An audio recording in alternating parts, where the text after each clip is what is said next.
Oh, wonderful. How is everybody today? Yes. Oh, yeah. I hear, oh, yeah, back there in the back. So good to see everyone and so good to be here. And I have to say, I was sitting in my seat and I was looking at the beautiful Jenna Brown. And I just have to say, Jenna, how much joy it brings me to see you flourish and blossom and grow, and to see you step out and step up and live your life the way you want, doing the things that bring you joy and that are in your zone of genius. So it's beautiful to behold. Yes, it is beautiful to behold. Yes. So no longer in the background, moving to the foreground. Beautiful.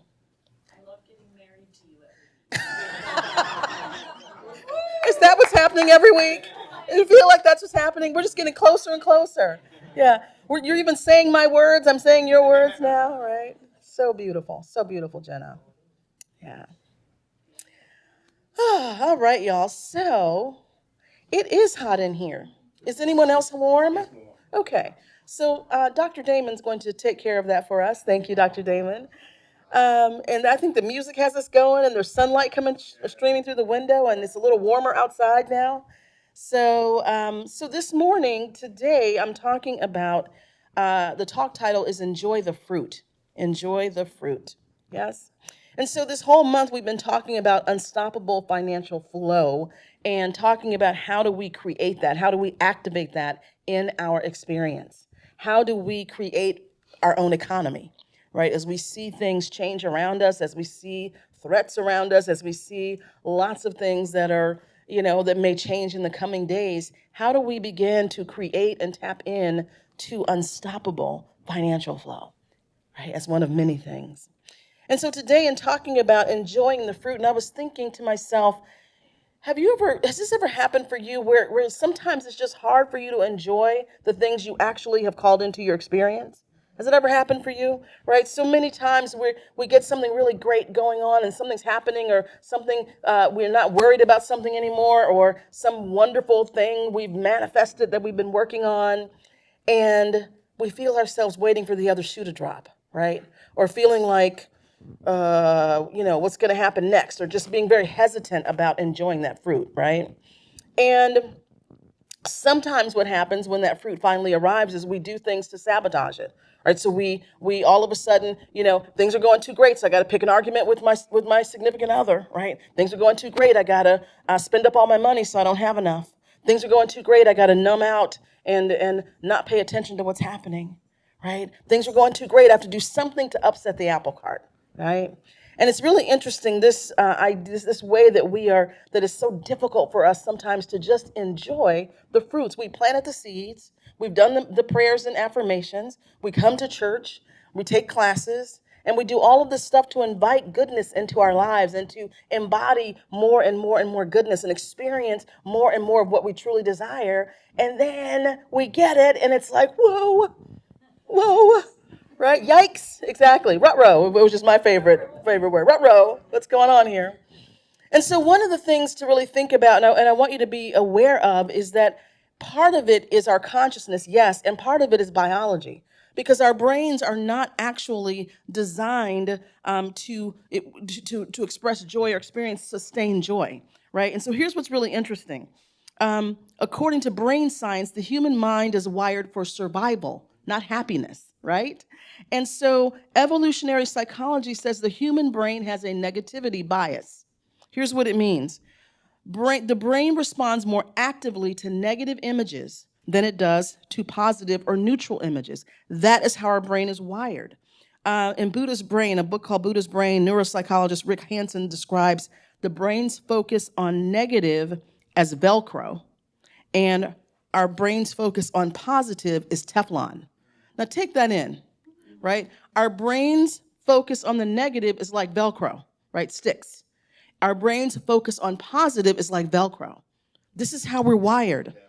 Teflon. Okay, follow me, y'all. Just stay with me.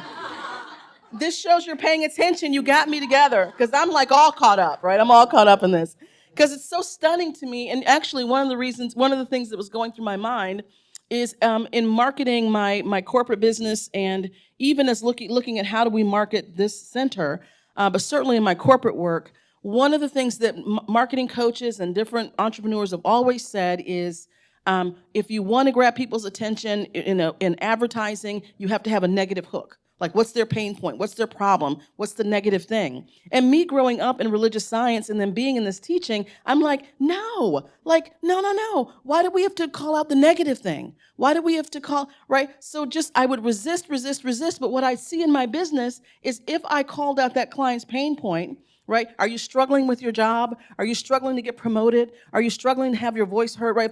If I frame it that way, it got people's attention, right? Which goes against everything we teach here, right? So, but the brain is not, the brain is going to latch on to negative, and here's why. Our brains evolved in this way in order to protect us. Early humans had a lot more to gain from identifying a threat than experiencing pleasure. Right? So in order to survive, early humans needed to know, how do I identify what's a threat to me, to my community, to my people, right? I need to be able to identify that so I can act, versus really being cued in to pleasure, which was unpredictable. Right? Crops may come and go. Crops may rise. There may be a famine. Like, there were all kinds of unpredictable things. We couldn't have sustained happiness, sustained abundance. And so when you think about it this way, like, the brain is actually wired to latch onto negative. And that's why this teaching is so important. That's why meditation is so important. That's why spiritual mind treatment is so important. That's why affirmations so important, yoga, because we have to retrain the brain, because we're not in a constant state of threat now. Right? We have ways to survive over long periods of time, and ways to thrive and be abundant over long periods of time. So we don't need that hypervigilant brain seeking out ways that we're being threatened. Y'all following me? Yeah. And so, very interesting, Gay Hendricks, who's a magnificent coach and author, he wrote a book called The Big Leap, and he talks about the same phenomenon. In the book, he says, human beings were not built for sustained long-term happiness. We're not wired that way, but we can have it, right? Because our brains may not be built that way, but our spirit is, right? Our spirit is. And so what Gay says in the book, The Big Leap, he says, each of us has an inner thermostat setting that determines how much love, success, and creativity we allow ourselves to enjoy. Hear what I said. We have an inner thermostat setting that determines how much love, success, and creativity we allow ourselves to enjoy. Right? He's saying the nervous system has a set point for how much joy and ease we allow ourselves. The key word is allow ourselves, because God is not doling it out. Source is not doling it out. It is what we allow. Yeah? And so this is why when we go beyond that set point, he calls that an upper limit problem, like you're hitting an upper limit, right? And it activates a lot of stuff when you hit that upper limit, because what it's saying to the brain is danger, danger, Will Robinson, right? Danger, danger, too much goodness, what's happening? And a bunch of things begin to happen, right? The mind says, oh, this is too good to be true. And Reverend Michael used to say, it's so good, it must be true, right? But our brain says, it's too good to be true, right? Uh-oh, what's going to happen next? This won't last. I don't deserve this. What is going on? But those people over there, they don't have anything, right? All of a sudden, our mind starts rearing up and telling us all these reasons why we need to be on alarm, right? And then Gay goes on to describe the sabotage behaviors, right? We pick a fight with somebody. We overindulge in whatever, right? We overwork. We do all these things. And so here's the thing. The brain is just doing its job. Its job is to protect us, right? But our soul wants to thrive. Our soul wants to thrive, and that is why we have to do the spiritual practices to be able to not even bypass, but be able to have mastery over the biological aspect of our brains. Right? We have to do the spiritual practices to have mastery so that we can, when those voices pop up and that say, I'm not worthy, that we can say, that is not true. right? I'm made in the image and likeness not of the all that is. I am worthy because I am, right? Where we can say to ourselves and switch that programming and start on a new track and create new neural pathways. That is why we do this practice, right? Take a breath with me here. Ernest Holmes says, life is not just something to be endured. It's not something to just be endured. It is to be lived in joy, in a fullness without limit. There is no limit. Yes, there's no limit. That is what life is about. It's not just about surviving. It's about thriving. It's about flourishing. It's about abundance. It's about living a life with full joy, unlimited, a world without end, right? That is what we're here for. And so the second thing I want you to really lock into is another reason we cannot enjoy ourselves. We can't take in the full abundance of joy is because of our programming, right? So our brain wiring has helped, and then collectively we all create these stories and rules and behaviors that keep us from enjoying our lives.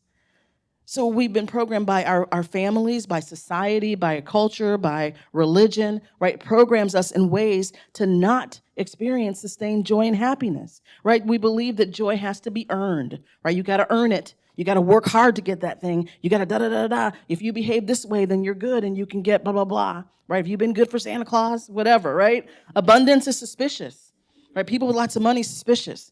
When you go to church and they talk about tithing, that's suspicious. Right? Abundance, suspicious. Whoa, whoa, whoa. Right? Someone has, a lot of bounty. There's something suspicious about that. Right? And then the one that's up right now is, well, other people are suffering and there's so much going on in the world. So I should not be enjoying this. Right? Other people are suffering. And that is true. There are people who are suffering. There are people who are struggling.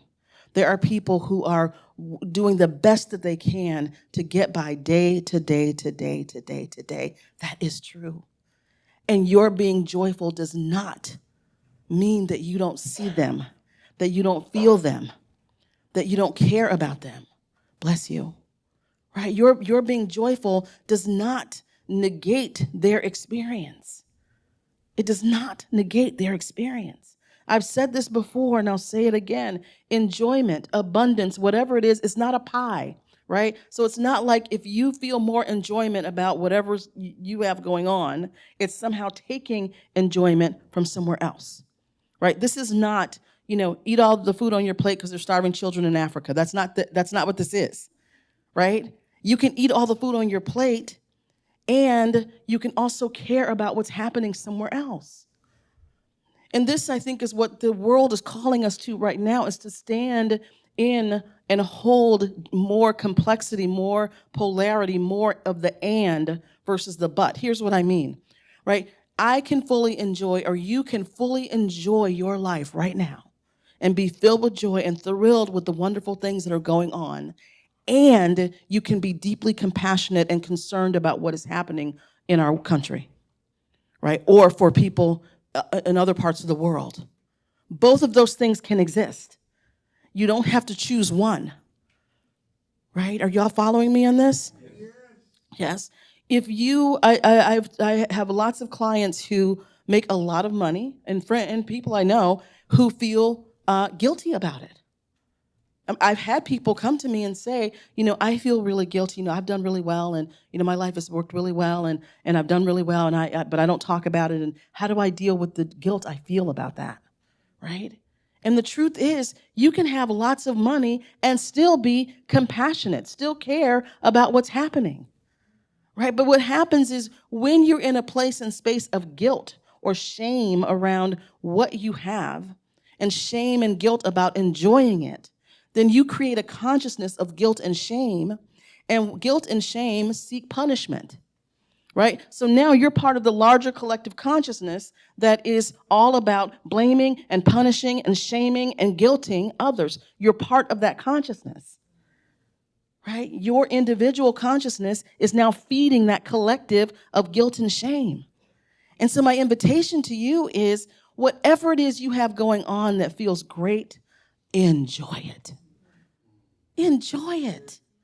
You were made to enjoy it. You were made to enjoy this. Ernest Holmes says anything that enables us to express greater life, greater happiness, greater power, so long as it harms no one, must be the will of God for us. Right? Whatever allows us to have greater love and greater enjoyment and greater peace and greater prosperity and greater joy, whatever it is, as long as it harms no one, it is the will of God for us. We're created for that. Right? We're created for that. Your joy is your gift to the world. Your joy, your consciousness of joy will help flip the world. We need more people finding the pockets of joy and amplifying that and celebrating it versus pockets of people finding big swaths of fear and amplifying that. We have enough of that. We have enough of that, right? So here's the thing. Let's talk about how do we begin to enjoy the fruit? Like, how do I do that, right? How do I do that?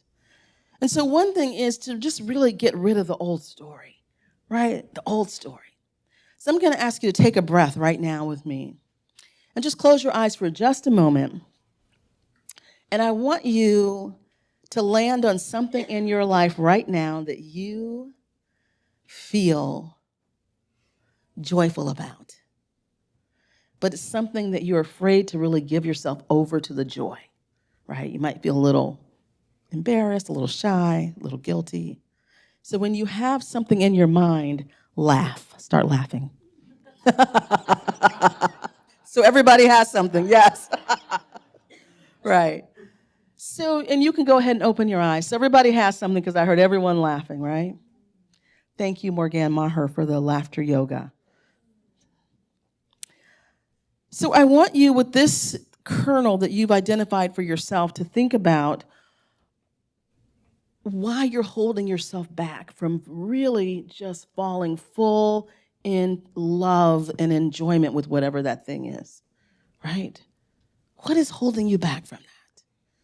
What is the story or messages that you might have received in childhood about success or joy or enjoying or relishing something, right? What are some things that maybe messages that you heard? And just yell them out if you have some. You make others feel bad. Mm-hmm. Simmer down. Another version of you'll make others feel bad, right? Don't be too big. Don't be too much. Say it again. You're a spoiled brat. Ah, okay. Yeah, so if you're enjoying something too much, you're a spoiled brat. So criticizing, right? It won't last. People will take it. You don't deserve it. Not good enough. Right? These are the messages we get from the world around us. Because again, all of these brains are wired to keep you safe. Right? To keep you safe. Keep you in a known box and familiar and comfort zone. Right? Right? Learning this idea that you're selfish for fully enjoying that. Right? You're selfish. That somehow it's better. I know when I was at Agape going through practitioner training, there was this, and I was also an actor at the time. So I had the double whammy of identity of starving artist, like to do great art, right? I needed to be, living in a cellar with wine and cheese and a loaf of bread, right? And, and then the other piece of that was to be spiritual. Don't be talking too much about money, caring about money. We'll talk about abundance, but not money. Prosperity, but not money, right? Because we're spiritual, right? So there was this sort of spiritual snobbishness. And that, I'm not saying that was agape. I'm just saying that there was a strain of that happened where it's like, to be spiritual, you're not talking about these things. And so we get these messages, right? We get these messages that dampen our joy. And so here's your assignment, though. I want you this week and in the coming days, I want you to think about this one little kernel that we pull, this one little area where you're holding yourself back. And I want you to write yourself a new story, right? Write a new story. And so this new story sounds like what? Yell it out. Go for it. You're awesome. You deserve it, right? success. I love it, right? I am worthy of this, right? I am thankful, right? So you write yourself a new story, one where you are celebrated to enjoy your life, where you're celebrated to enjoy having wonderful things happen and to have good things happen. Write a new story, because here's the thing about the brain. We love the brain, but it can be tricked so easily. It can be tricked so easily. So if you begin to write a new story and tell a new story, the brain does not know whether it's true or not. It's just going to go, oh, okay, okay, great, our new story. Just like it's taking on the story that you have right now, right? So write a new story. That is your assignment for the week, okay? About this thing that you're withholding from yourself. Yes? Okay, step 2. This is move number 2. You know, I get into coach mode up here. So move number 2 is when you begin to tell a new story, then you actually make enjoyment a spiritual practice, right? So I want you to think about enjoying as a spiritual practice, enjoying your life and looking for things to enjoy, right? Oh, I enjoyed this. I enjoy my cup of coffee in the morning, right? That's the first place, one of the first places I start. Like just I love making my coffee in the pour over, right? In the Chemex. Are you with me on this? Yes, yes, yeah. I love scooping the coffee out and smelling it, or if I have to grind it and smell it, right? And so I'm going to invite you into finding little micro moments, right? Little moments where you are really just enjoying something. I enjoy my coffee, right? I enjoy being in meditation with y'all. You know, I enjoy praying in the morning. I enjoy when I first wake up and it's quiet and it's dark, and I burn my incense, right? So I'm just going to ask you in your life, find those places and just begin as a spiritual practice to notice what you enjoy, right? Notice what you enjoy and go and allow yourself the pleasure of it. God created fruit. When we talk about enjoying the fruits, God created fruit. And the thing about fruit is it's really good, right? It's sweet, it's juicy, it's pleasurable, most fruits, right? It's nutritious, it's beautiful to behold, right? And it's bountiful, it's abundant. Yes. It creates more fruit, right? You can take the seed of something you've eaten, that you've consumed, plant it, there's more fruit. I mean, think about this. God created fruit to be abundant, to be enjoyed, to be relished, right? It's delicious. And it replenishes, it replenishes, it replenishes. This is a metaphor. This is a metaphor for our abundance. So when I talk to you about money, begin to think about your money in that way. It's fruit. So you consume some of it, and then you plant the seed, and more grows, right? And this money is delicious, the things you can do with it, right? The ways you can spend it and use it when you see it in your bank account. It's delicious. Enjoy it. Enjoy it, right? And then when you're done, then it just plants some more and some more grows. It is ongoing, abundant, eternal, infinite, cannot be stopped. It is the natural order. It is the natural order. And we will either consciously come in alignment with it or not, because we have free will, right? We have free will. So the other thing I want you, this is my third step, y'all. So we got get rid of the old story, make enjoyment a spiritual practice, yes? And so your assignment there is, because this can be the hard one, I want everyone this week to do exactly what I said with your money. Imagine it as a fruit, right? And I want you to go to your bank account every day and look at it and bless it, no matter what's in there. And know that that seed is in there and it's growing and it's flourishing and it overflows. And imagine when you spend it, that it's just another seed is planted. I want you to do that practice this week, okay? All right, so here's move number 3.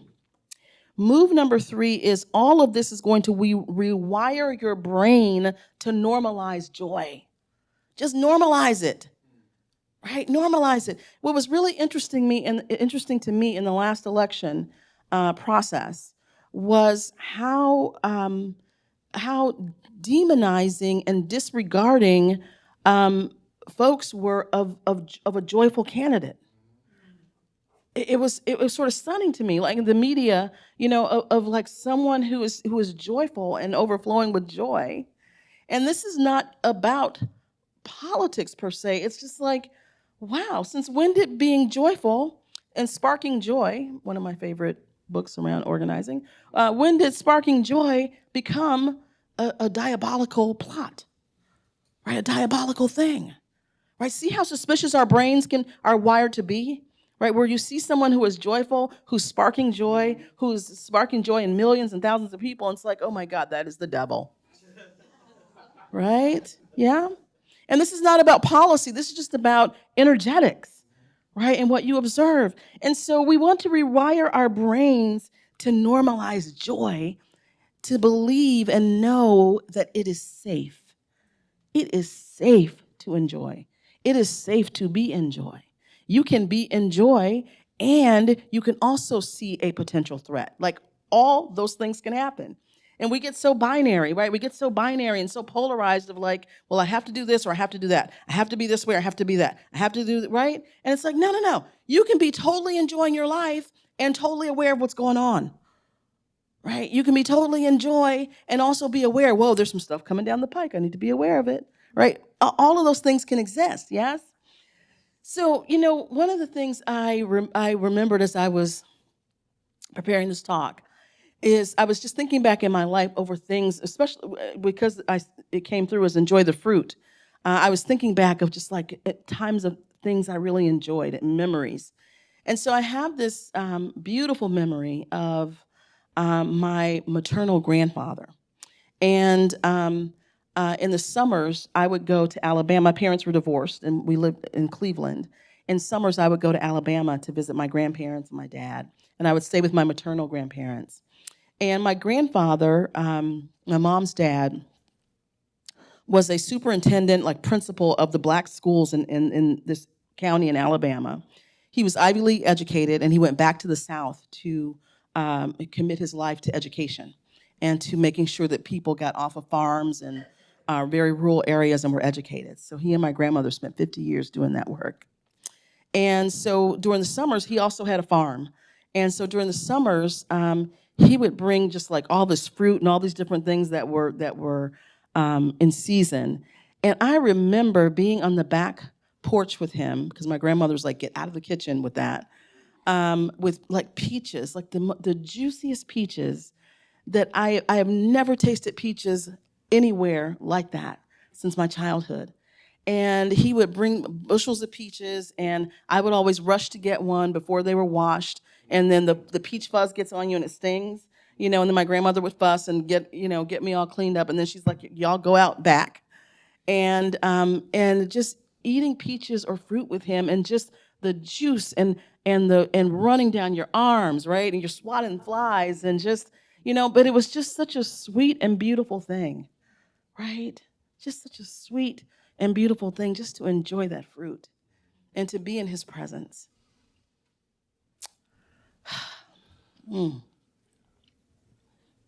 Such an innocence, yeah? And that is what God is inviting us into in our lives, to just take a bite, yeah, and feel the juice and the peach fuzz and dripping down your arms and just enjoy the moment. Enjoy the moment, enjoy the moment, enjoy the moment, from moment to moment to moment. Yeah. We are worthy of that. We are built for that. We were created for that. God wants to experience love and life through and as each of us. And so I invite you into that, that spiritual path that allows us to normalize just enjoying the fruit. Just enjoying the fruit of the seeds we planted. So close your eyes and let's just walk through a little practice together. So take a deep, deep breath with me. And I want to invite you to my grandfather's porch, nice and shady in Evergreen, Alabama. And it was a big porch. There's enough room for all of us. And just imagine that in your hand you have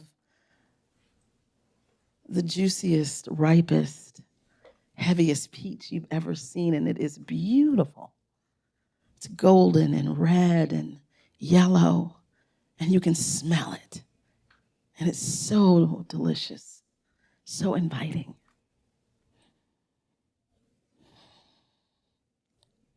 And this is the divine gift, this peach. And so I invite you now just to take a big bite. Imagine taking a big bite of this peach. And it is juicy and messy and delicious and sweet. So sweet. And just imagine as you devour this peach that you are just filled with peace and filled with love. And everything falls away. And it is that moment of divine oneness, of innocence. That moment of divine communion. And just imagine taking another bite and another bite. And just enjoy the fruit. Enjoy the fruit.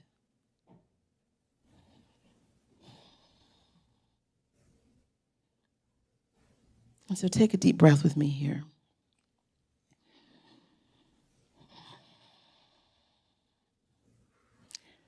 And I want you to say, repeat after me, it is safe for me to enjoy the fruits of my labor.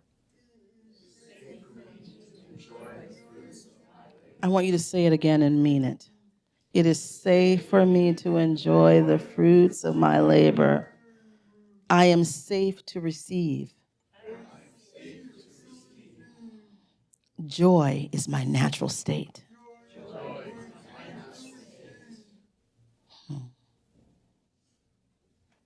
And now, just enjoy the fruit as we move into prayer.